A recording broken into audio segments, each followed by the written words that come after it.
nhà rồng nó đặt cái lò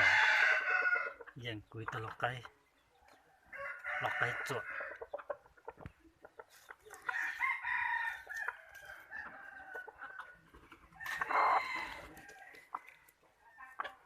dàn được phía sau kia là rượu sao tụi nó đi tôi rồng nữa tụi nó bỏ là tôi lâu là tôi nữa tụi nó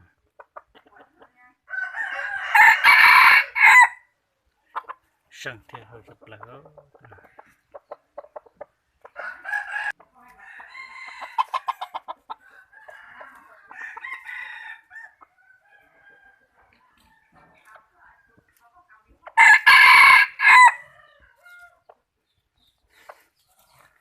chạy nạt thì chạy đi cây mà nó lâu nào lúc tới giờ ta lúc chỉ linh đồ ở bên tận đây nó ta lúc chỉ linh đồ nó chỉ cái chỉ hơi cái củ sậu ta cho là chốt bò là xin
cái từ trong câu cháu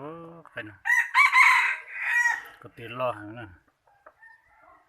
cái từ ôn giỏi trong chụp đó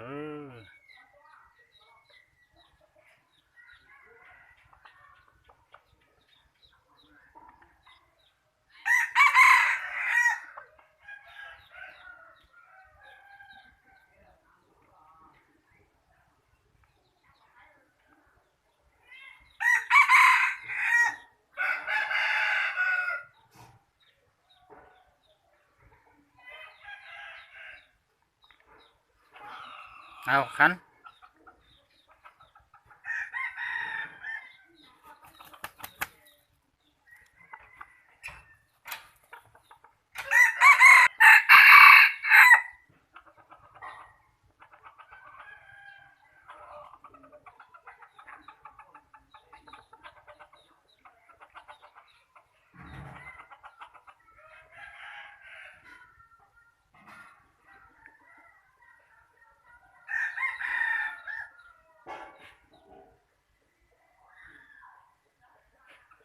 khăn